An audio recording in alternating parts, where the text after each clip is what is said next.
আসসালামু আলাইকুম। সবাইকে শুভেচ্ছা জানিয়ে শুরু করছি। ধর্ম নিয়ে আলোচনা করা যাক। যদিও বিষয়টা স্পর্শকাতর।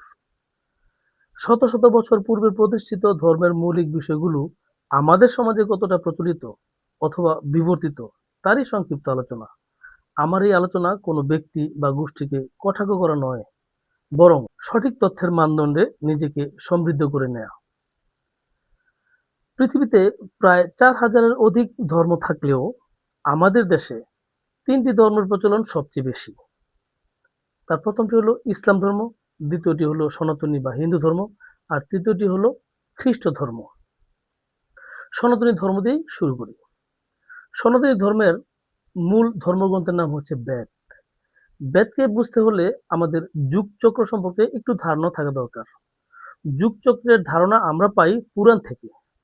যুগচক্র হলো মহাকালের সময়কে ৪টি ভাগে ভাগ করে নেওয়া। এই ৪টি ভাগ হলো সত্যযুগ, ত্রেতা যুগ, দ্বাপর যুগ এবং কলিযুগ। এই প্রত্যেকটা যুগের আবার নির্দিষ্ট সময়সীমা আছে।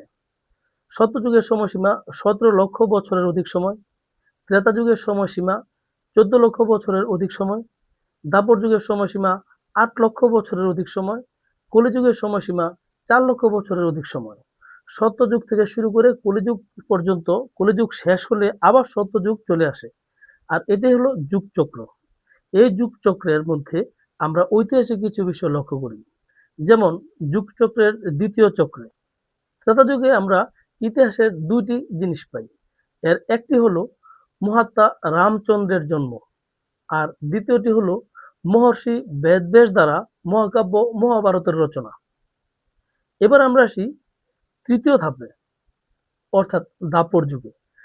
দ্বাপর যুগের শেষ দিকে এসে মহর্ষি বেদব্যাস লক্ষ্য করলেন মানুষের সততা কমে গেছে, তাদের স্মরণ শক্তি কমে গেছে এবং মেধাও কমে গেছে।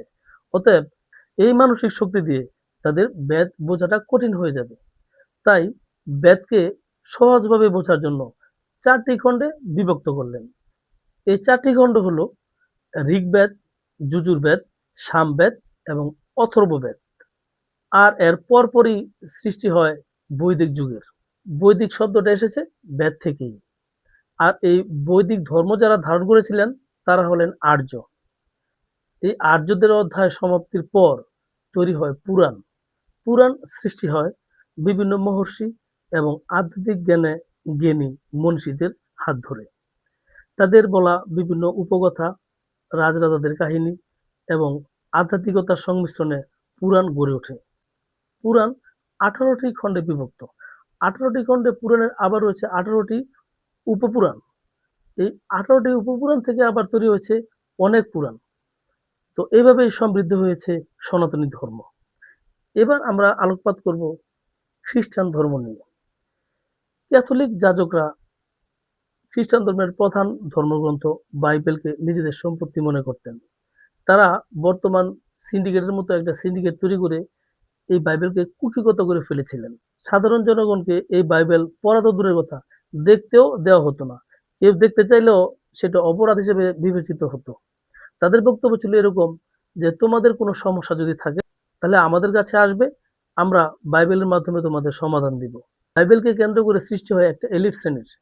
এই এলিট শ্রেণী তাদের সুবিধার জন্য ইচ্ছে মতো বাইবেলকে বিকৃত করা শুরু করলো। ফলে বিবর্তিত হলো খ্রিস্টান ধর্ম।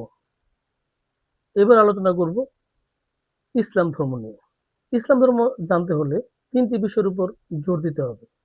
তার একটি হলো কোরআন, অপরটি সহিহ হাদিস এবং ৩ নম্বরটি হলো ইতিহাস ও দর্শন। অসংখ্য ঐতিহাসিকগণ ইসলাম ধর্মের ইতিহাস বর্ণনা করে গেছেন। আর এই ইতিহাসের আলোকেই আমরা আলোচনা করব। ইসলাম ধর্মের প্রবর্তক হযরত মুহাম্মদ মুস্তাফা সাল্লাল্লাহু আলাইহি সাল্লামের মৃত্যুর পর সাহাবীরা খিলাফত প্রতিষ্ঠা করলেন। খিলাফতের প্রথম খলিফা হযরত আবু বকর রাদিয়াল্লাহু তাআলা আনহু ২ বছর দায়িত্বে ছিলেন। এরপর আসলেন হযরত ওমর রাদিয়াল্লাহু তাআলা আনহু। উনার দায়িত্বকাল ছিল প্রায় ১০ বছর।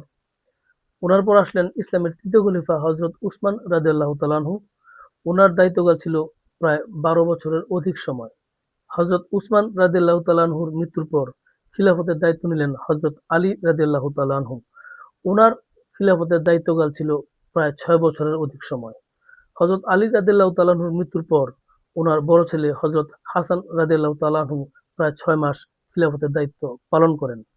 মূলত ইসলামের ইতিহাসে প্রথম 4 জন খলিফার আমলকেই খুলাফায়ে রাশিদিন হিসেবে বিবেচনা করা হয়।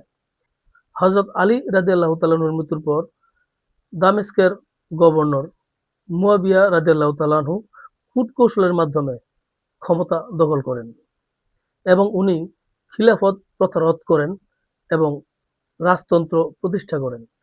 রাজতন্ত্র প্রতিষ্ঠা করার পর মুয়াবিয়া উমাইয়া রাজবংশ প্রতিষ্ঠা করেন। প্রায় ৯১ বছরের এই সময়টুকুতে প্রচুর জাল হাদিস তৈরি করা হয়, যা পরবর্তীতে ইসলামের বিবর্তনে সহযোগিতা করে। উমাইয়া বংশের পর আব্বাসীয় রাজবংশ প্রায় ৫৫০ বছর ক্ষমতায় ছিলেন এবং সেই সময়ও প্রচুর জাল হাদিস তৈরি করা হয়। আর এভাবেই ইসলাম ধর্ম পরবর্তীতে বিবর্তিত হয়।